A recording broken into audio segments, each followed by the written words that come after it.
Olá pessoal, boa tarde, como é que vocês estão? Hoje nós estamos aqui mais um dia para falar um pouco mais sobre água. Eu já falei para vocês, a gente já conversou isso várias vezes, nós estamos falando de água desde março. A água é importantíssima, é essencial e ela está acabando. Então hoje nós vamos aprender mais alguns conceitos sobre água. Então, lá na página 440, nós vamos falar um pouquinho sobre o caminho da água até as moradias. Então, como que a água chega até a casa de vocês? Hoje, se você quiser tomar um banho, você vai lá, abre o chuveiro, a água vem encanada. Lavar a louça, você pode abrir a torneira para escovar os dentes, a torneira do banheiro tem água também. Então, tudo isso é por quê? Porque hoje existe o ciclo urbano da água. O que seria o ciclo urbano da água? O ciclo urbano da água é o quê? As construções, são as construções. As construções que trazem água encanada, realizam o tratamento da água até mesmo e vão trazer água encanada para a nossa casa. Lá na página 440, tem um exercício que eu quero que vocês façam depois, mas só para vocês identificarem. Existe o ciclo natural e o ciclo urbano. Como eu já falei, nós estamos na página 440. Então, se vocês observarem lá o exercício número 1, ele fala sobre o ciclo urbano da água e o ciclo natural da água. Então, nós temos o ciclo natural, que é o quê? Quando eu tomo um banho num rio, quando eu vou numa cachoeira, um mar, tudo aquilo que ocorre naturalmente, ou seja, o homem não mexeu. E o ciclo urbano da água, o que é o ciclo urbano? É tudo que o ser humano, de alguma forma, modificou. Então, tudo aquilo que vem encanado, ou, por exemplo, estações de tratamento, tudo isso é ciclo urbano da água. Teve alteração do ser humano, beleza? Continuando lá, nós vamos para a página 441. Tem alguns itens que a gente precisa conhecer. Provavelmente, a maioria deles vocês já ouviram falar, ou nas minhas aulas, ou no dia a dia de vocês, ou com os professores do ano passado. Mas vamos retomar cada um deles. O primeiro item é a captação da água. Então, para que eu possa fazer um tratamento, eu preciso captar a água. Depois é o tratamento da água. O que é o tratamento?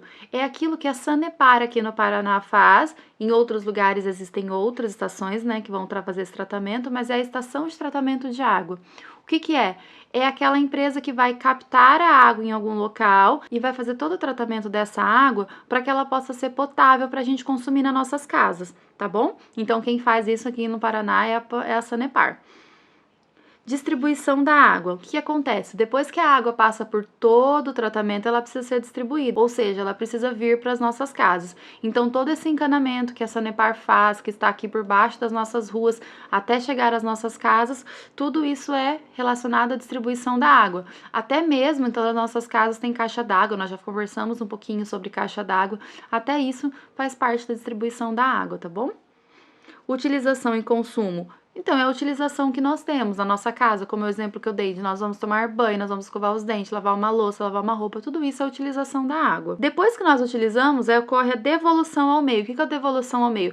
Nós vamos devolver a água àquele meio. É muito importante que vocês entendam que nós temos tratamento de esgoto aqui em Londrina. Então, o que acontece? A água não é pura e simplesmente devolvida, não é simplesmente eu vou lá e devolvo a água suja do jeito que a gente utilizou. Não, ela passa por uma estação de tratamento de esgoto, ela não é uma estação tão boa, no sentido assim, não vai deixar a água potável como a estação de tratamento de água, mas ela tira a maior parte das bactérias, dos resíduos, permitindo assim que essa água volte para os rios, represas, de onde ela foi retirada.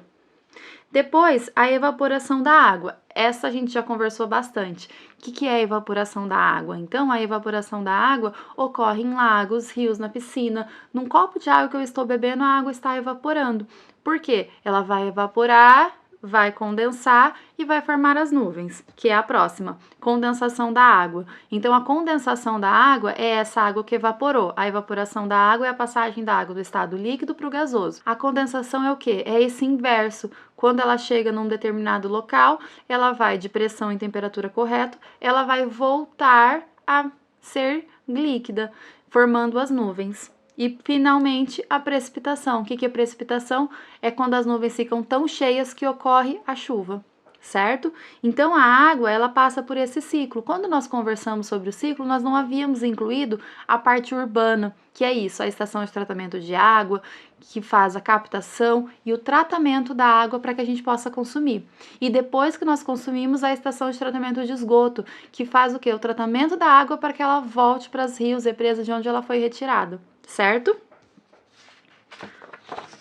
Aqui na página 442, tem uma pesquisa para vocês fazerem sobre estação de tratamento de água e de esgoto.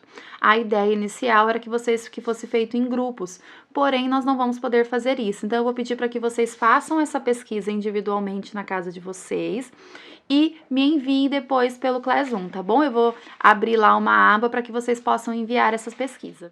E daí? Você já parou para pensar quanta água você utiliza no seu dia a dia? Nós utilizamos água desde o momento que nós acordamos até o momento que nós vamos dormir. E se for considerar o que está ocorrendo na nossa casa, é possível que a gente utilize até dormindo, acreditem?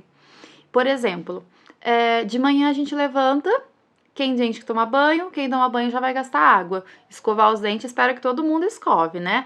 Então nós vamos escovar os dentes, depois nós vamos nos alimentar. Todo alimento nosso, ele é beneficiado por água. Daqui a pouquinho vou falar um pouco mais sobre isso. Então, nós estamos utilizando água na hora da alimentação. Sem contar aquela parte que é mais direta, né? Por exemplo, se eu vou fazer um café, um chá, eu tenho que aquecer água para poder fazer ele. Depois, se eu vou lavar a louça do que eu comi, as roupas que eu fiz, que eu uso, eu preciso lavar elas, certo? Então, nós utilizamos água o dia inteiro. Mesmo agora que eu vou falar assim, a gente nem tá saindo de casa, nós estamos utilizando muita água, certo? Pessoal, eu vou agora inverter, eu vou primeiro falar da página 445, depois eu volto para 443, tá bom? Tudo que nós utilizamos passa em algum momento por água. Nós chamamos isso de beneficiar. O que que é? Eu pego o material e vou beneficiá-lo, eu vou transformá-lo numa coisa melhor, certo? Eu vou deixá-lo melhor para o meu consumo, tá bom? Então, esses processos para beneficiar os equipamentos, os materiais, os alimentos, tudo aquilo que a gente utiliza, eles geralmente utilizam água. Vamos dizer que 99% desses processos diretamente utilizam água, sem contar que indiretamente também utilizam. O que é beneficiar? Beneficiar é quando eu pego algo da natureza e vou passar por processo, vou transformá-lo para que ele se torne em algo que é mais utilizável no nosso dia a dia, mais prático, mais fácil, ou até mesmo se for um alimento mais gostoso. Então, todos os materiais, então a maioria do que nós temos em casa, do que nós compramos, de alguma forma foi beneficiado. A apostila traz aqui para vocês como que o arroz é beneficiado. Então, deem uma olhadinha aqui. Não só como ele é beneficiado, mas também quais são os processos que utilizam água. Em cada um desses processos, a gente utiliza água, certo? Então, quando eu penso assim, eu utilizei água para fazer o arroz em casa. Mas e antes? Quanto que nós utilizamos de água antes? Vamos lá aproveitar o exemplo do arroz, então. A apostila traz pra gente que para fazer 1 quilo de arroz, gasta-se em média 3.500 litros de água. Pensa, é muita água, né? Vamos lá, então. Olha como que nós chegamos a essa conclusão. Primeiro, nós vamos ter a plantação de arroz. Para a plantação de arroz, eu preciso irrigar, ou seja, vou gastar água. Depois que o arroz está maduro, o que vai acontecer? Ele vai ser beneficiado para retirada da casca. E para retirada da casca, utiliza-se água. Depois, ele vai fazer o quê? Ele vai ter que precisar ir para uma embalagem para que ele possa ir até a nossa casa. Essa embalagem, para ser produzida, utilizou água. Depois, antes de comer, o que nós vamos fazer? Nós vamos lavar o arroz. Novamente, utilizei água. E depois, na hora de cozinhar, utilizei água novamente. Então, percebem que mesmo que a nossa parte da nossa casa seja só esse daqui, lavar o arroz e cozinhar o arroz, antes de chegar à nossa casa, esse arroz passou por vários tratamentos, por um beneficiamento que ocorreu o quê? O gasto de água, certo? E daí? Entenderam por que a gente fala tanto de água? Por que a gente fala tanto que vocês precisam economizar água? Nós utilizamos muita água no nosso dia a dia. Então, tem um exercício aqui na página 443 que é para vocês pararem e pensarem um pouquinho onde que vocês utilizam água, tá? Então, observem, pensem um pouquinho onde que eu utilizo água no meu dia a dia, desde quando eu acordo até a hora que eu vou deitar. Onde será que eu utilizo água, tá bom?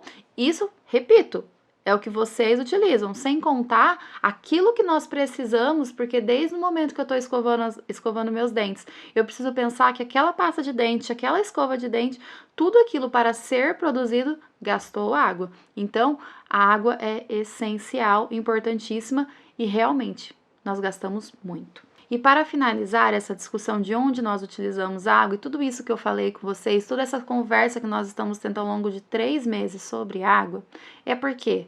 Porque a gente precisa começar a pensar no que nós devemos fazer. Onde que nós vamos mudar? Que atitude que nós podemos fazer para economizar água? Porque são atitudes pequenas. Para de pensar, mas só eu, vai dar diferença. Você conversando com os amigos, você primeiro fazendo, porque a gente não leva ninguém a fazer alguma coisa que a gente não faça, que a gente não acredita.